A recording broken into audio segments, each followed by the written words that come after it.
कहानी का शीर्षक मेहनती किसान। यह कहानी एक किसान की है जो बहुत मेहनती था। वह बहुत मेहनत से खेतों में अनाज उगाता था और उसकी देखभाल करता था, पर अक्सर ही उसकी फसल खराब हो जाती थी।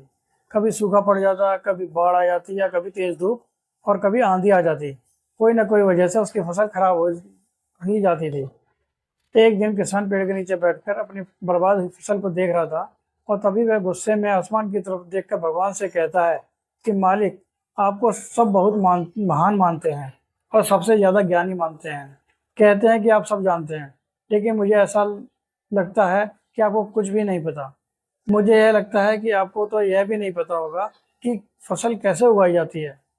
अगर आप यह सब जानते होते तो हर समय जो बाढ़, आंधी और तूफान आते हैं वह कभी नहीं आते। आप नहीं जानते कि कितना नुकसान उठाना पड़ता है हम किसानों को। अगर मेरे हाथ में शक्ति होती कि जैसा मैं चाहूँ वैसा मौसम हो जाए, तो फिर आप देखना मैं फसल को कितने अच्छे तरीके से उगाता हूँ।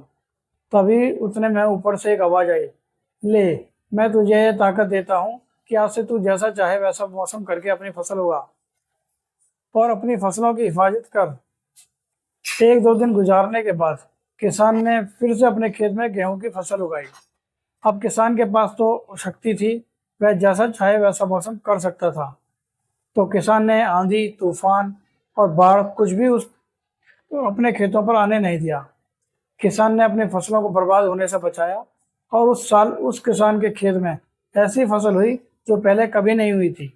मन ही मन किसान बहुत खुश हो रहा था और साथ ही साथ यह भी सोच रहा था कि भगवान को बताऊंगा, इसे कहते हैं शक्ति का सही इस्तेमाल। कुछ दिन और गुजरने के बाद फसल काटने के लिए तैयार हो गई। किसान बड़े उत्सुकता के साथ फसल को काटने लगा, पर जैसे ही उसकी नज़र गेहूं की बालियों पर पड़ी तो वह हैरान हो गया, क्योंकि उन बालियों में गेहूं के दाने ही नहीं थे। गेहूं के एक भी बाली के अंदर गेहूं का दाना ही नहीं था। सारी बालियां अंदर से खाली थी। अब वह किसान बड़ा परेशान हो गया और फिर से भगवान को पुकारने लगा। वह जोर जोर से चिल्लाकर कह रहा था, भगवान, शायद तूने मुझे कोई सजा दी है। तभी ऊपर से आवाज आई कि मैंने तुम्हें कोई सजा नहीं दिया है, बल्कि इसकी जिम्मेदार तुम खुद हो। तुमने अपने पौधों को संघर्ष करने का मौका ही नहीं दिया। ना तो तुमने उन्हें आंधियों से जूझने दिया, ना ही तेज बारिश को सहने दिया और ना ही धूप में तपने दिया।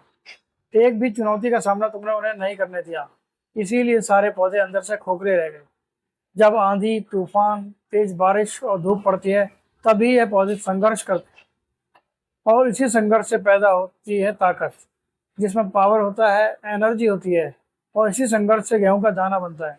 तूने उन्हें बुरे वक्त से गुजरने ही नहीं दिया। जहाँ उनका बनावट होता, सारी बालियां इसीलिए खोखली रह गई क्योंकि तुमने अपने पौधों को संघर्ष कराया ही नहीं। यही चीज़ दोस्तों हमारे साथ भी होती है। इस कहानी से हमें यह सीख मिलती है कि बुरा वक्त जो होता है, जिसे लोग संघर्ष कहते हैं, स्ट्रगल कहते हैं, यहीं से एक इंसान की तरक्की होती है।